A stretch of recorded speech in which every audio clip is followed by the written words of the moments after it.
ngo muze umututsi kwaza.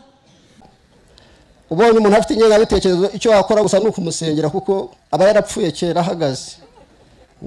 Asigaje umuntu gusa wo kuvuga nk'ibyo kuko nta kindi yakora kuko anagutunza urutoki ubwo twebwe tuba tubonye ibiraka twe twashomereye.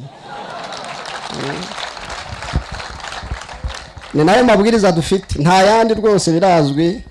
Uw'ingengabitekerezo uretse kwimanika agapfa cyangwa agaceceka abivuze ubyumva jucira wigendere kuko ni nko gushaka ngo kugweho gusa kugira ngo umukize rero akomeze kubaho tera urutambwe wigendere kandi ujye imbere kuko niho twifuza imbere heza duharanira twese siko bimeze.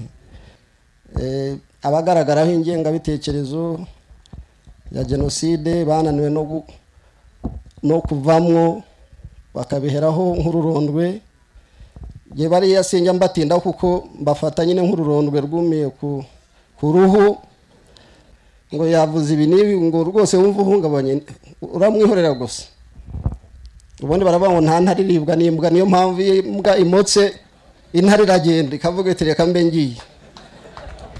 Namwe rero nuko tubafata muri intwari zitavugwa kuko muri zo nyine icyo ukora rero no kwigendera ukamwihorera akagwa aho yaguye cyane ko nta n'ikigwari kiba mu Rwanda n'ikigwari cyo mu Rwanda kiba kiruta baba turanye nka 10 rwose niko bimeze kandi bisimba ivugira ubu murabizi u Rwanda rwo hambere mu kinyejana cya 12 nanze kubabwira byinshi kuko kamarade yavuze ngo mwese abarusha imyaka nawe nti noneho je nimvuga barabando umusaza kuko nanjye kamarade ndamurusha imyaka myinshi.